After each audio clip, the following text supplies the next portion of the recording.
முதல் வாசகம். எருசலேமில் செய்யப்படும் அருவருக்கத்தக்க செயல்களுக்காக புலம்பும் மனிதர்களுக்கு நெற்றியில் அடையாளமிடு. இறைவாக்கினர் எசேக்கியேல் நூலிலிருந்து வாசகம். அதிகாரம் 9 இறைவசனங்கள் 1 முதல் 7 முடிய மற்றும் அதிகாரம் 10 இறைவசனங்கள் 18 முதல் 22 முடிய. ஆண்டவர் என் செவிகளில் உரத்த குரலில், நகருக்கு தண்டனை வழங்குவோரே, நீங்கள் ஒவ்வொருவரும் உம் கொலை கருவியை கையில் ஏந்தி நெருங்கி வாருங்கள் என்றார். இதோ 6 ஆள்கள் வடக்கு நோக்கி இருக்கும் மேல் வாயிலின் வழியாக வந்தனர். ஒவ்வொருவர் கையிலும் ஒரு கொலை கருவி இருந்தது. அவர்களுடன் நாற்பட்டு உடுத்தி எழுதும் மைக்கூட்டை இடையில் வைத்திருந்த ஒருவனும் இருந்தான். இவர்கள் உள்ளே வந்து வெண்கல பீடத்தின் அருகில் நின்றனர். அப்போது இஸ்ரேலின் கடவுளது மாட்சி அது தங்கியிருந்த கெருபுகளை விட்டு மேலிருந்து இல்லத்தின் வாயிற்படிக்கு வந்தது.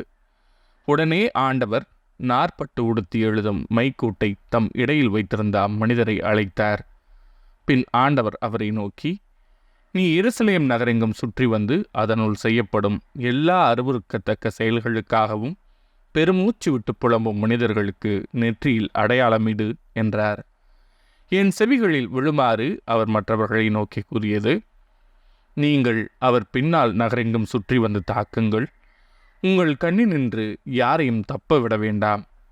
இரக்கம் காட்ட வேண்டாம். முதியோர், இளைஞர், கன்னியர், குழந்தைகள், பெண்கள் அனைவரையும் கொன்றொழியுங்கள்.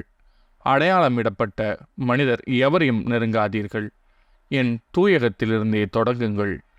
அவர்களும் ஆண்டவரது இல்லத்தின் முன்னிருந்த முதியோரிலிருந்து தொடங்கினர்.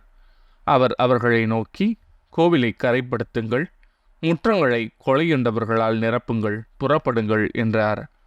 அவர்களும் நகருக்குள் சென்று வெட்டி வீழ்த்தினார்கள். ஆண்டவரது மாட்சி கோவிலின் வாயிற்படியை விட்டு கெருபுகளின் மேல் வந்து நின்றது. என் கண்ணெதிரே கெருபுகள் தங்கள் இறக்கைகளை விரித்து நிலத்தினின்று மேலெழுந்தன. அவை சென்றபோது சக்கரங்களும் அவற்றுடன் சென்றன. ஆண்டவரது இல்லத்தின் கிழக்கு நுழைவாயிலில் அவை நின்றன. இஸ்ரேலின் கடவுளது மாட்சி அவற்றின் மேல் இருந்தது.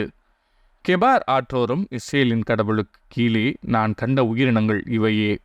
அவை கெருபுகளே என்று நான் தெரிந்து கொண்டேன். அவை ஒவ்வொன்றுக்கும் 4 முகங்களும் 4 இறக்கைகளும் இருந்தன. அவற்றின் இறக்கைகளின் கீழ் மனித கைகளின் சாயல் இருந்தது. அவற்றின் முகச்சாயல் கெபார் ஆற்றோரும் நான் கண்ட முகங்களைப் போன்றே தோன்றிற்று. அவை ஒவ்வொன்றும் நேர்முகமாகச் சென்றன. இது ஆண்டவரின் அருள்வாக்கு. இறைவா, உமக்கு நன்றி. பதிலுரை பாடல். வானங்களையும் விட உயர்ந்தது இறைவனின் மாட்சி. ஆண்டவரின் ஊழியர்களே, அவரை புகழுங்கள், அவரது பெயரை போற்றுங்கள். ஆண்டவரது பெயர் வாழ்த்த பெறுவதாக, இப்பொழுதும் எப்பொழுதும் வாழ்த்த பெறுவதாக. வானங்களையும் விட உயர்ந்தது இறைவனின் மாட்சி. கீழ்த்திசை முதல் மேற்றிசை வரை ஆண்டவரது பெயர் போற்றப்படுவதாக. மக்களிடங்கள் அனைத்திற்கும் ஆண்டவர் மேலானவர். வானங்களையும் விட உயர்ந்தது அவரது மாட்சி. வானங்களையும் விட உயர்ந்தது இறைவனின் மாட்சி. நம் கடவுளாகிய ஆண்டவருக்கு நிகர் யார்? அவர் போல வானளாவிய உயரத்தில் வீற்றிருப்பவர் யார்? அவர் வானத்தையும் வையகத்தையும் குனிந்து பார்க்கின்றார்.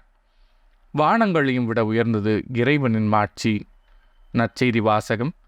அவர் உங்களுக்கு செவிசாய்த்தால் நல்லது, உங்கள் உறவு தொடரும். மத்தேயு எழுதிய தூய நற்செய்தியிலிருந்து வாசகம். அதிகாரம் 18 இறைவசனங்கள் 15 முதல் 20 முடிய. அக்காலத்தில் இயேசு தம் சீடரிடம் கூறியது, உங்கள் சகோதரர் சகோதரிகளுள் ஒருவர் உங்களுக்கு எதிராக பாவம் செய்தால், நீங்களும் அவரும் தனித்திருக்கும் போது அவரது குற்றத்தை எடுத்து காட்டுங்கள். அவர் உங்களுக்கு செவிசாய்த்தால் நல்லது, உங்கள் உறவு தொடரும். இல்லையென்றால் 2 அல்லது 3 சாட்சிகளுடைய வாக்குமூலத்தால் அனைத்தும் உறுதி செய்யப்படும் என்னும் மறைநூல் மொழிக்கு ஏற்ப உங்களோடு 1-2 பேரை கூட்டிக் கொண்டு போங்கள். அவர்களுக்கும் செவிசாய்க்காவிடில் திருச்சபையிடம் கூறுங்கள். திருச்சபைக்கும் செவிசாய்க்காவிடில் அவர் உங்களுக்கு வேற்றினத்தவர் போலவும் வரி தண்டுபவர் போலவும் இருக்கட்டும். மண்ணுலகில் நீங்கள் தடை செய்பவை அனைத்தும் விண்ணுலகிலும் தடை செய்யப்படும். மண்ணுலகில் நீங்கள் அனுமதிப்பவை அனைத்தும் விண்ணுலகிலும் அனுமதிக்கப்படும் என நான் உறுதியாக உங்களுக்கு சொல்கிறேன். உங்களுள் 2 மண்ணுலகில் தாங்கள் வேண்டும் எதை குறித்தும் மனதுத்திருந்தால், விண்ணுலகில் இருக்கும் என் தந்தை அதை அவர்களுக்கு அருள்வார். ஏனெனில் 2 அல்லது 3 பேர் என் பெயரின் பொருட்டு எங்கே ஒன்றாக கூடியிருக்கிறார்களோ அங்கே அவர்களிடையே நான் இருக்கிறேன் என உறுதியாக உங்களுக்கு சொல்கிறேன். இது ஆண்டவரின் அருள்வாக்கு. கிறிஸ்துவே உமக்கு புகழ்.